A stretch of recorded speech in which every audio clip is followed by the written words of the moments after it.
ഇപ്പം ജിഞ്ചർ മീഡിയയിൽ നമ്മൾ പടത്തിൻ്റെ പ്രൊമോഷൻ വന്നില്ലേ, ഈ പടത്തിൻ്റെ PR വിളിച്ചോ, ഈ പടത്തിൻ്റെ കൺട്രോളർ വിളിച്ചോ, ഈ പടത്തിൻ്റെ പ്രൊഡ്യൂസേഴ്സ് വിളിച്ചോ? ആരാണ് ഈ പടത്തിന് ഇങ്ങനെ ഒരു പ്രൊമോഷൻ ചെയ്യണമെന്ന് പറഞ്ഞത്? ഞാനല്ലേ. അതെന്താണെന്ന് വെച്ചാൽ 5 പൈസ കൊടുക്കാൻ ഇവർക്കില്ല. ഇവർക്ക് ഓൺലൈനിൽ പ്രൊമോട്ട് ചെയ്യാൻ വേണ്ടിയിട്ട് ഇവരുടെ കയ്യിൽ 1 രൂപ പോലും ഇല്ല. അപ്പം വളരെ ചുരുങ്ങിയ ഒരു പൈസ കൊടുത്തിട്ട് 10,000-20,000 രൂപ കൊടുത്തിട്ട് ഒരു PROയെ വെച്ച് കഴിഞ്ഞാൽ അവൻ എന്ത് ചെയ്യാൻ പറ്റും? അപ്പം ഞാൻ പറഞ്ഞു ശരി, ഞാൻ നിങ്ങളെ അത് സഹായിക്കാം, ഞാൻ വിളിച്ച് ഡയറക്റ്റ് സംസാരിക്കാം. അങ്ങനെയാണ് ഇപ്പം സെറീന ഇതിൽ വരുമ്പോൾ അവളുടെ സ്വന്തം ഫ്ലൈറ്റ് ടിക്കറ്റിൽ ആണ് അവൾ ദുബായിൽ നിന്ന് വന്ന് ഈ പടം പ്രൊമോട്ട് ചെയ്തിട്ട് പോയത്. അവളിപ്പോൾ തിരിച്ചു പോകുന്നതിന് 50,000-60,000 രൂപയ്ക്ക് വേണ്ടി ഫ്ലൈറ്റ് ടിക്കറ്റ് ചാർജാണ്. അവൾ അഭിനയിച്ചതിനെക്കാട്ടിയും കൂടുതലും 2 ഇരട്ടി പൈസ അവൾ ഇതിനു വേണ്ടി ചിലവാക്കിയ. അതെന്താണെന്ന് വെച്ചാൽ ഇപ്പം ഞാനിത് എൻ്റെ സുഹൃത്തുക്കളെല്ലാവരും വിളിക്കുമ്പോഴും എന്തായിരിക്കും ഈ സിനിമയുടെ ഒരു റിസൾട്ട് എന്ന് ഞാൻ നേരത്തെ പറഞ്ഞിട്ടുണ്ടായിരുന്നു.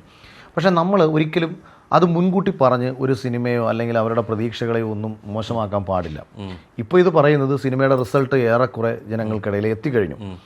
പിന്നെ ഇത് എന്നെ സ്നേഹിക്കുന്ന, നമ്മളെ ഇഷ്ടപ്പെടുന്ന ഒരുപാട് ആൾക്കാരുടെ മെസ്സേജുകളാണ് എനിക്ക് വന്നുകൊണ്ടിരിക്കുന്നത്.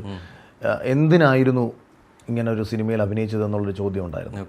ഞാൻ ഇപ്പോഴും പറയുന്നത് സിനിമയിൽ അഭിനയിച്ചതിന് എനിക്ക് വ്യക്തമായ കാരണമുണ്ട്.